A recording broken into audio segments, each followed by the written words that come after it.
ಈಗ ನಾನು ಹೇಳಬೇಕಾಗಿರುವಂಥ ವಿಚಾರ ಇವಾಗ ವದಂತಿ, ನಮ್ಮ ಕಿವಿಗೆ ಬಿದ್ದಂಥ ವದಂತಿ. ವದಂತಿ ನಂಬರ್ 1 ಏನು ಅಂತ ಹೇಳಿದ್ರೆ, ನಿವೇದಿತಾ ನನ್ನ ಬಳಿಯಿಂದ ಆಲೆಮನಿ ಅಂದರೆ ಜೀವನಾಂಶ ಕೋಟ್ಯಾಂತರ ರೂಪಾಯಿ ನನ್ನಿಂದ ಆಲೆಮನಿ ಪಡೆದಿದ್ದಾರೆ ಅನ್ನೋ ಒಂದು ವದಂತಿ ಹರಿದಾಡ್ತಿದೆ ರೂಮರ್ಸು. ನಿವೇದಿತಾ ನನ್ನ ಹತ್ರ ದುಡ್ಡನ್ನು ಡಿಮ್ಯಾಂಡ್ ಮಾಡಿದ್ದಾರೆ ಅಂತ. ಇದು ಖಂಡಿತವಾಗ್ಲೂ ಸುಳ್ಳು. ಅವರು ಯಾವುದೇ ರೀತಿಯಾದಂಥ ಆಲೆಮನಿ ನನ್ನಿಂದ ಪಡ್ಕೊಂಡಿಲ್ಲ. ಅವರು ಅದನ್ನು ಕ್ಲೇಮ್ ಕೂಡ ಮಾಡಿಲ್ಲ. ನಾನು ಅವ್ರಿಗೆ ಆಲೆಮನಿ ನಾನು ಕೂಡ ಕೊಟ್ಟಿಲ್ಲ. ಸೊ ಇದೊಂದು ವದಂತಿ.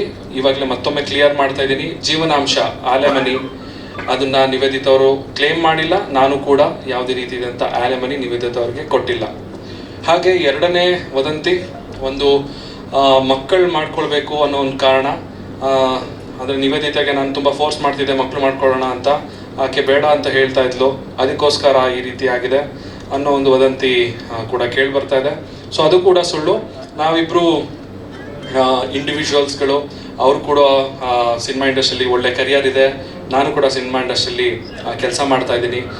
ಸೊ ಹಾಗಾಗಿ ಈ ಒಂದು ಏನಿದೆ ಈ ಮಕ್ಕಳು ಮಾಡ್ಕೋಬೇಕು ಅನ್ನೋದು, ಸೊ ನನಗೂ ಆದಂಥ ಇನ್ನೂ ಒಂದಷ್ಟು ಪ್ಲ್ಯಾನ್ಗಳಿದೆ ಏನೇನೋ ಮಾಡಬೇಕು ಅಂತ. ಇದು ಕೂಡ ಸುಳ್ಳು.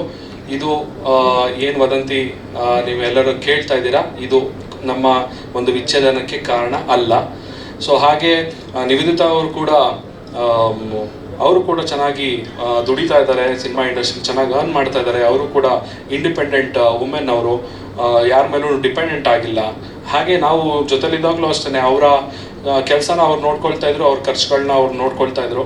ಸೊ ಹಾಗಾಗಿ ಮತ್ತೊಮ್ಮೆ 2 ಪಾಯಿಂಟ್ ಮತ್ತೆ ಕ್ಲಿಯರ್ ಮಾಡ್ತೀನಿ. ಒಂದು, ಅವ್ರು ಯಾವುದೇ ರೀತಿಯಾದಂಥ ಆಲೆಮನಿ ಕೂಡ ತಗೊಂಡಿಲ್ಲ, ಅಂದರೆ ಜೀವನಾಂಶ ಪಡ್ಕೊಂಡಿಲ್ಲ ನನ್ನ ಕಡೆಯಿಂದ.